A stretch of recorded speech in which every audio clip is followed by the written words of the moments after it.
যেদিন তুমি তোমার জীবনের মূল্য বুঝতে পারবে, ওই দিন এর পর থেকে কারো দেওয়া তোমার প্রশংসা বা নিন্দা তোমার কোনো তফাৎ পাবে না।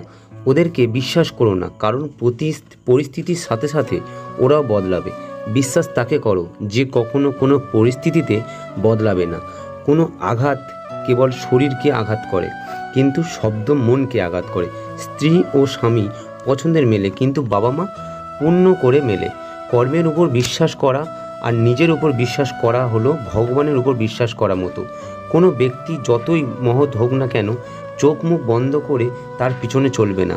এটি যদি ভাবো যে ভগবানের ইচ্ছে মতো হয়, তাহলে প্রতি প্রাণীর চোখ, নাক, মুখ, কান, মস্তিষ্ক ভগবান কেন দিয়েছে, এগুলি বিচার করার জন্য। কমেন্টসে ভালো লেগে থাকলে অবশ্যই লিখুন হরে কৃষ্ণ।